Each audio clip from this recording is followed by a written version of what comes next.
Hi hello ನಮಸ್ತೆ welcome to Ramesh ಚಾಮಣಿ blogs. ಎಲ್ಲರೂ ಹೇಗಿದ್ದೀರಾ? ಎಲ್ಲರೂ ಸೂಪರ್ ಆಗಿದ್ದೀರಾ ಅಂತ ಅಂದ್ಕೊಳ್ತೀನಿ. ಸೊ ಇವತ್ತಿನ ವಿಡಿಯೋದಲ್ಲಿ ಒಂದು ಸೂಪರ್ ಆಗಿರೋವಂಥ ಮನೆ ಮದ್ದನ್ನು ಮಾಡಿ ತೋರಿಸೋಣ ಅಂತ. ಎಲ್ಲ ರೋಗಗಳಿಗೂ ಒಂದೇ ಮನೆ ಮದ್ದು ಅನ್ನೋ ಹಾಗೆ ಇದು ಒಂದು ಡ್ರಿಂಕ್ ಕುಡಿದ್ರೆ ಸಾಕು, ಎಷ್ಟು ಹೆಲ್ತ್ ಪ್ರಾಬ್ಲಮ್ಸ್ಗಳು ಸಾಲ್ವ್ ಆಗುತ್ತೆ. ಇದರಲ್ಲಿ ಯೂಸ್ ಮಾಡಿರುವಂಥ ಇಂಗ್ರೀಡಿಯೆಂಟ್ಸು ಒಂದೊಂದು ಕೂಡ ರಾಮಬಾಣ ಥರ ಕೆಲಸ ಮಾಡುತ್ತೆ. ಈ ಡ್ರಿಂಕ್ ಮಾಡೋದು ಹೇಗೆ, ಏನೇನು ಬೇಕಾಗುತ್ತೆ ಅಂತ ನೋಡ್ಕೊಂಡು ಬರೋಣ ಬನ್ನಿ. ಇದಕ್ಕೆ ಕಬ್ಬಿಣದ ಹಂಚನ್ನು ತೊಗೊಂಡಿದ್ದೀನಿ. ನೀವು ಇದಿಲ್ಲ ಅಂದರೆ ಬೇರೆ ಹಂಚಲ್ಲೂ ಯೂಸ್ ಮಾಡ್ಬೋದು, ಬಟ್ ಕಬ್ಬಿಣದ ಹಂಚು ಯೂಸ್ ಮಾಡೋದ್ರಿಂದ ತುಂಬಾ ಆರೋಗ್ಯಕ್ಕೆ ಒಳ್ಳೆಯದು ಅಂತ ಹೇಳ್ತಾರೆ. ಸೊ ಅದಕ್ಕೋಸ್ಕರ ಇಲ್ಲಿ ಜೀರಿಗೆನ ಯೂಸ್ ಮಾಡ್ತಾ ಇದ್ದೀನಿ. ಇದು ಡೈಜೆಷನ್ಗೆ, ಇಮ್ಯುನಿಟಿ ಪವರ್ಗೆ, ವೆಯ್ಟ್ ಲಾಸ್ಗೆ, ಹಾರ್ಟ್ ಹೆಲ್ತ್ಗೆ, ಬ್ಲಡ್ ಶುಗರ್ಗೆ ಎಲ್ಲದಕ್ಕೂ ತುಂಬಾ ಬೆನಿಫಿಟ್ಸ್ ಇದೆ. ನಾನಿಲ್ಲಿ ಈ ಥರ ಸ್ಪೂನ್ನ ಯೂಸ್ ಮಾಡ್ತಾಯಿದ್ದೀನಿ. ಸೊ ನೀವು ಯಾವ ಸ್ಪೂನ್ ಯೂಸ್ ಮಾಡ್ತೀರಾ ಅದೇ ಸ್ಪೂನಲ್ಲಿ ಎಲ್ಲ ಕ್ವಾಂಟಿಟಿ ತೊಗೊಳ್ಳಿ. ಇಲ್ಲಿ 2 ಸ್ಪೂನಿನಷ್ಟು ನಾನು ಜೀರಿಗೆ ತೊಗೊಳ್ತಾ ಇದ್ದೀನಿ. ಇದನ್ನು ಸಣ್ಣ ಉರಿಲಿನೇ ಫ್ರೈ ಮಾಡ್ಕೊಳ್ಬೇಕಾಗತ್ತೆ, ಅಂದರೆ ಹುರ್ಕೊಳ್ಬೇಕಾಗತ್ತೆ. ಸ್ವಲ್ಪ ಹುರಿದಿಟ್ಕೊಂಡ್ರೆ ಸಾಕು. ಅದಾಗ್ತಿದ್ದಂಗೆ ನಾವು ಇದ್ರ ಜೊತೆಗೇ ಇನ್ನೊಂದು ಇಂಗ್ರೀಡಿಯೆಂಟ್ಸ್ನ ನಾವು ಸೇರಿಸೋಣ. ಏನಪ್ಪ ಅಂದರೆ ಫೆನಲ್ ಸೀಡ್ಸು, ಸೋಂಪು ಅಂತ ಹೇಳ್ತಾರೆ, ಅದನ್ನು ಸೇರಿಸ್ತಾ ಇದ್ದೀನಿ. ಅದು 2 ಸ್ಪೂನಿನಷ್ಟು ಸೇರಿಸಿ ಮೀಡಿಯಮ್ ಫ್ಲೇಮಲ್ಲೇ ಹುರ್ಕೊಳ್ಬೇಕಾಗತ್ತೆ. ಇದು ಫ್ರೆಶ್ ಬ್ರೀತ್ ಆಗಿರಲಿ, ವೆಯ್ಟ್ ಲಾಸ್ ಆಗಿರಲಿ, ಸ್ಕಿನ್ ಹೆಲ್ತಿಗೆ ತುಂಬ ಒಳ್ಳೆಯದು. ಆಮೇಲೆ ಐಸೈಟ್ ಅಂತಾರೆ, ಕಣ್ಣಿನ ದೃಷ್ಟಿಗೆ ಒಳ್ಳೆಯದು. ಮೆನ್ಸ್ಟ್ರಲ್ ಪ್ರಾಬ್ಲಮ್ ಇದ್ದವರಿಗೆ ತುಂಬಾ ಒಳ್ಳೆಯದು.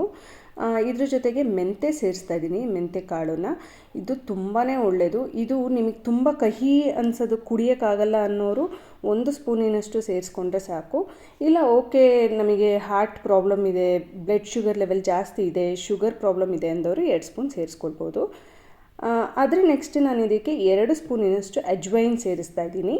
ಅದೂ ಹೀಗೆ ಲೋ ಫ್ಲೇಮಲ್ಲೇ ಹುರ್ಕೊಳ್ಬೇಕಾಗತ್ತೆ. ಅದು ಗ್ಯಾಸ್ಟ್ರಿಕ್ ಪ್ರಾಬ್ಲಮ್ ಇದ್ದರೆ, ಡೈಜೆಷನ್ ಪ್ರಾಬ್ಲಮ್ ಇದ್ದರೆ, ಕಾನ್ಸ್ಟಿಪೇಷನ್ ಇದ್ದರೆ ಅದೆಲ್ಲದಕ್ಕೂ ತುಂಬಾ ಯೂಸ್ಫುಲ್ ಅಂತ ಹೇಳ್ಬೋದು. ಎಲ್ಲ ಹುರಿದಿಟ್ಟಿರೋ ಅಂಥ ಪದಾರ್ಥನ ಒಂದು ಪ್ಲೇಟಿಗೆ ಟ್ರಾನ್ಸ್ಫರ್ ಮಾಡಿ ತೆಗೆದಿಟ್ಕೊಳ್ತಾ ಇದ್ದೀನಿ, ತಣ್ಣಗಾಗಲಿ ಅಂತ. ಇಲ್ಲಿ ರಾಕ್ ಸಾಲ್ಟ್, ಪಿಂಕ್ ಸಾಲ್ಟ್ ಅಂತ ಹೇಳ್ತಾರಲ್ಲ, ಅದನ್ನು ಯೂಸ್ ಮಾಡ್ತಾಯಿದ್ದೀನಿ. 1/4 ಟೇಬಲ್ ಸ್ಪೂನಷ್ಟು ಪಿಂಕ್ ಸಾಲ್ಟು ಮತ್ತು 1/4 ಟೇಬಲ್ ಸ್ಪೂನಷ್ಟು ಹಿಂಗನ್ನು ಹುರ್ಕೋತಾ ಇದ್ದೀನಿ. ಇದನ್ನು ಹುರಿದು ತೆಗೆದಿಟ್ಕೊಳ್ಬೇಕಾಗತ್ತೆ. ನೀವು ರುಚಿಗೆ ಉಪ್ಪು ಸಾಲದಲ್ಲೇ ಬಂದರೆ ಆಮೇಲೆ ಡ್ರಿಂಕ್ ಮಾಡೋ ಟೈಮಲ್ಲೂ ನೀವು ಅದಕ್ಕೆ ರುಚಿನ ಏರುಪೇರು ಮಾಡ್ಕೊಳ್ಬೋದು.